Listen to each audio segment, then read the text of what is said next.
They're not the people that are just only buying things and renting things and working for other people as employees. See, so what happens is that inflation benefits wealthy people generally through something called asset inflation. That's very simple to understand. It means that if you own real estate or stocks, typically in an inflationary environment, you'll see your real estate value shoot through the roof. The value that how when the average home value went from two something to 400,000 a year, anybody who owned a home received so much wealth, so much of a windfall from the growth in the value of their home that they don't care that the price of carrots is now $3 instead of two. They because they got an extra $200,000 in home equity to make up the difference. But what if you're not a homeowner? What if you're a renter? A lot of us are renters, and we know this. A lot of us, and again, this is where economic culture comes into play. I talk about culture a lot in my book, The 10 Commandments of Black Economic Power. If your culture is that of a renter, then yeah, you're getting hammered. You're it's like you're getting the bad stuff, but you don't get the good stuff. You're getting, for some people, it's no pain, no gain. For some people, it's just no pain, no pain, meaning that you're getting the pain, but you're getting none of the gain. Right. So asset inflation actually tends to exceed regular inflation. So if you want your wealth to keep up with inflation, you have to be an investor. This is not optional. This is not something to think about. This is not something you do in your spare time with your extra money. This investing needs to be as fundamental to your economic strategy as paying your bills. It has to be as fundamental as paying off the cell phone. It has to be as fundamental as paying the car note. Investing has to be a part of your family culture at a deep-seated level so that when inflation does hit, which it's never going to go away, your family's wealth is able to rise in a way that compensates you for what you're losing when you go to the grocery store and everything's a little more expensive.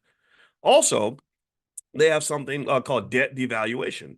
When inflation happens, the value of the dollar drops. So if you are in debt, then the amount of debt that you have to repay drops because of inflation. So now debt is one of those mixed bags. Debt can be good, it can be bad. A lot of wealthy people have a lot of debt. A lot of wealthy people borrow stuff. That's how they get control of assets that allow them to make money. I've never told you all that debt is bad. I think debt can be wonderful if you know how to use it properly, but it's terrible if you waste it. So it's just like a boxer gaining weight, or an athlete, or any athlete gaining weight. Gaining weight is not always bad, and gaining weight is not always good. The question is, are you gaining muscle or are you gaining fat? If you gain another 20 pounds of fat, then yeah, you're gonna stink. You're gonna be terrible at what you do. But if you gain 20 pounds of muscle, it might make you far more effective. So wealthy people that understand investing are able to use debt as a form of economic muscle. They say, let me acquire some debt so I can go acquire an asset that's going to bring me more money in than what I'm paying in interest. So every month I'm paying 5,000 a month in interest, but I'm making 20,000 a month from the ownership of this asset. So I'm winning from that. Now, if you take on that debt so you can go on vacation and go to the Gucci store, then guess what? You might as well be spending your time at Diddy parties because you're basically screwing yourself. That's what you're doing. You're screwing yourself, you're screwing your future, you're putting yourself into an economic jail. But that's what they pretty much encourage consumers to do. Go get that credit card so you can go to the mall and max that sucker up, and then you're paying debt in a different sort of capacity. Okay. Also, another thing that wealthy people are able to do when it comes to inflation is because they own businesses, a lot of companies are able to pass the additional inflation on to the consumer. So one thing that you saw with big brands like Procter and Gamble and stuff like that was they were being accused of something called shrinkflation. Anybody heard of shrinkflation? How many of you have heard of shrinkflation?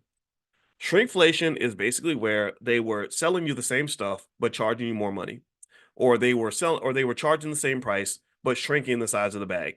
So before you got, 12 ounces of Oreos or something for $3. So they said, okay, what if we still charge $3, but instead of giving them 12 ounces of Oreos, we'll just give them 10 ounces and they won't notice. They did the same thing with potato chips, pretty much everything. And it worked. People just didn't care, they didn't notice, and they would still pay the same price. So they were able to sneakily pass that additional cost burden onto the consumer, and the consumers they complained about it, but they kept buying the stuff. They didn't, people are still, remember, they're addicted. A lot of this food is very addictive, actually. I think it's designed to be that way.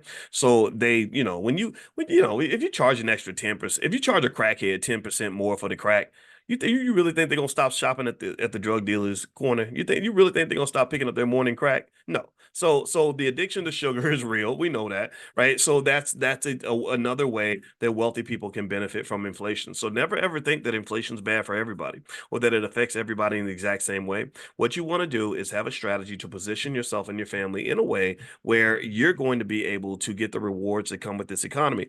Inflation it wouldn't harm workers as much if companies simply had rules that said, for example, that they have to give you raises that match the rate of inflation. That would be huge. But they won't do that. Why? Well, because members of Congress, those are rich people. They're beholden to Wall Street. They're beholden to corporate America. They're not beholden to the voters. You really think they're working for the voters? No, the voters are the commodity. They're the commodity. So what happens is a wealthy person goes to a politician. They say, if you do what we say, we'll give you a bunch of money so you can get all the sheep to come vote for you.